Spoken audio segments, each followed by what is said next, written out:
उत्तर प्रदेश की सियासी हवा में एक नई हलचल।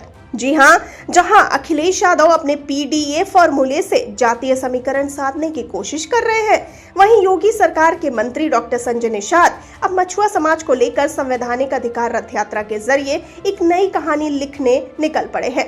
क्या ये यात्रा चुनावी रणनीति का हिस्सा है या पिछड़े समाज को सशक्त बनाने की पहल?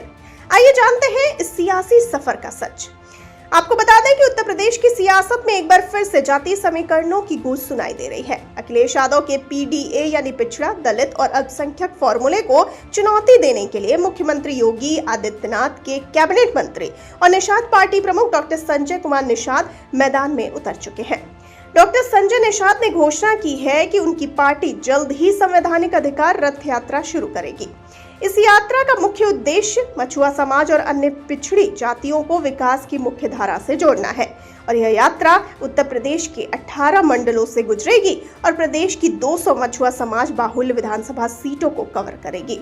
साथ ही इस यात्रा का समापन दिल्ली के इंदिरा गांधी स्टेडियम में होगा।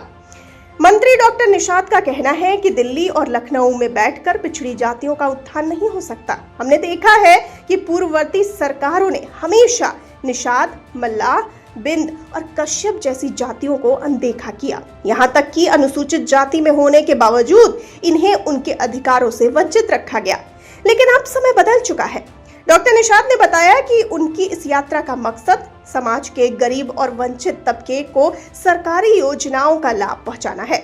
उनका दावा है कि मुख्यमंत्री योगी आदित्यनाथ के निर्देशन में इससे पहले भी 50 जिलों में ऐसी पहल की जा चुकी है, जहां सरकारी योजनाओं को जमीन पर उतारा गया। अखिलेश यादव का पीडीए फॉर्मूला जहां पिछड़ी जातियों को साधने की कोशिश कर रहा है, वहीं बीजेपी और निषाद पार्टी का यह कदम सियासी तौर पर पीडीए को चुनौती देने के रूप में देखा जा रहा है। आपको बता दें कि विशेषज्ञों का यह मानना है कि यह यात्रा आगामी चुनाव के लिए जातीय ध्रुवीकरण को मजबूत करेगा। साथ ही मछुआ समाज और निषाद जाति से जुड़े लोगों का कहना है कि यह रथ यात्रा उनके लिए उम्मीद की नई किरण है और सूत्रों का कहना है कि पहली बार हमारी जाति के उत्थान के लिए कोई इतनी बड़ी पहल कर रहा है।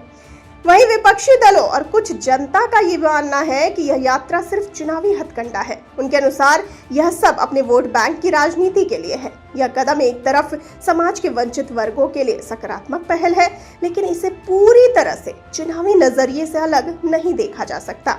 अगर वाकई इस यात्रा के जरिए पिछड़ी जातियों को उनके संवैधानिक अधिकार मिलते हैं तो यह एक बड़ा बदलाव होगा। राजनीति में यात्राएं हमेशा सियासी रंग के लिए होती हैं। अब देखना यह है कि निषाद पार्टी की यह यात्रा केवल चुनावी मोहरा बनेगी या सच में मछुआ समाज को विकास की मुख्य धारा में लाने का जरिया। जनता की उम्मीदों और विपक्ष के सवालों के बीच यह यात्रा एक बड़ा सियासी संदेश लेकर आ रही है।